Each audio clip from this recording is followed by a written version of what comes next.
Hi movie lovers, welcome to the Prasad the vlogger. నేను మీ Prasad and also welcome to the full movie review of Kishkindhapuri. సింపుల్గా స్టోరీతో పాటు review చెప్పేసుకుందాం భయ్య. అసలు మెయిన్ కాన్సెప్ట్ ఏంటి అంటే కనుక 1989లో అయితే కనుక ఒక గోస్ట్ అనేది తయారవుతుందనమాట. ఆ గోస్ట్ ఎందుకు తయారైంది, దాని వెనక కారణాలు ఏంటి అనేది స్టోరీ.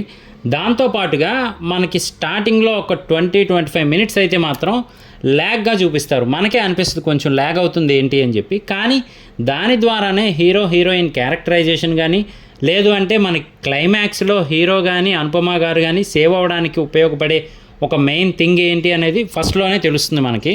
అలాగే ఇక మూవీ స్టోరీ మనకి ఎంగేజింగ్గా గ్రిప్పింగ్గా ఉండేలా అయితే తీసుకెళ్లారని చెప్పొచ్చు. విఎఫ్ఎక్స్ షార్ట్స్ కానీ, బ్యాక్గ్రౌండ్ మ్యూజిక్ కానీ, యాక్టర్స్ పర్ఫార్మెన్సెస్ కానీ అన్నీ కూడా మనకి ఇంట్రెస్టింగ్గా తీసుకెళ్లారంటే ఏంటిది అని మనం పక్కకి తిరిగి మొబైల్ చూసుకునేలా అయితే ఉండదు.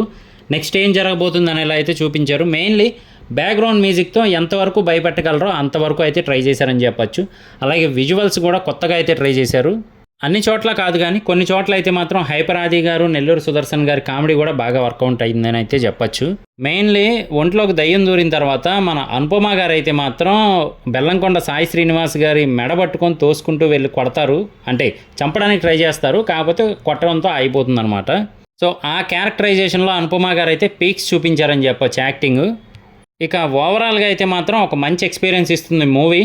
సో హర్రర్ మూవీ లవర్స్ ఉంటే కనుక ఒకసారి వెళ్ళి ట్రై చేయండి. కాకపోతే మిరాయికి కిష్కింధపురికి మాత్రం కామన్గా ఒక పాయింట్ని అయితే చూపిస్తారనమాట. అది మీకు లాస్ట్లో తెలుస్తుంది.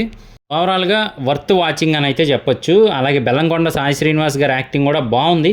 ఆయన డైలాగ్స్ స్పీడ్గా చెప్తారనే ఒక టాక్ అయితే ఉందన్నమాట. ఆ స్పీడ్నెస్ని కూడా ఇందులో యూస్ చేసుకుంటారు క్లైమాక్స్లో. అది కూడా చాలా బాగుంటుంది.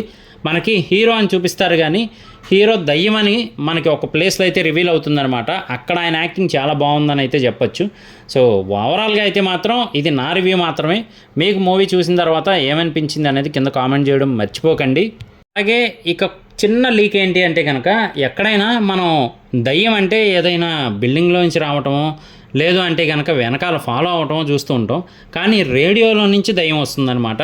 సో అది డిఫరెంట్ కాన్సెప్ట్. దాన్ని ఎలా ఛేదించాడు హీరో అనేదే మనకి కాన్సెప్ట్ని ఎంగేజింగ్గా తీసుకెళ్లే ప్రయత్నం చేశారు. మనకి పోస్టర్స్లో పిక్స్లో కూడా ఉంది కదా, బెల్లంకొండ సాయి శ్రీనివాస్ గారు రేడియో బద్దలు కొట్టి బయటకు వస్తున్నట్టు. సో అదే మెయిన్ కాన్సెప్ట్ అనమాట. సో మూవీ చూస్తే మీకు కరెక్టే కదా అని అయితే అనిపిస్తుంది. సో మూవీ చూసి వచ్చిన తర్వాత అయినా రివ్యూ చూశాక కరెక్ట్ అనిపిస్తే కనుక కింద కామెంట్ చేయడం మర్చిపోకండి. నిజానికి ఆ పోస్టర్తోనే టోటల్ స్టోరీ చెప్పడానికి అయితే ట్రై చేశారు డైరెక్టర్ గారు ఇంటెలిజెంట్గా. ఇలాంటి లేటెస్ట్ అప్డేట్స్, మూవీ రివ్యూస్ అన్నీ మన ఛానల్లో వస్తూ ఉంటాయి. మిస్ అవ్వకుండా ఉండాలంటే యూట్యూబ్లో సబ్స్క్రైబ్ చేసుకోండి, ఇన్స్టాగ్రామ్లో ఫాలో చేయండి. నేను మీ ప్రసాద్, మళ్ళీ నెక్స్ట్ వీడియోలో కలుస్తాను. Love you all.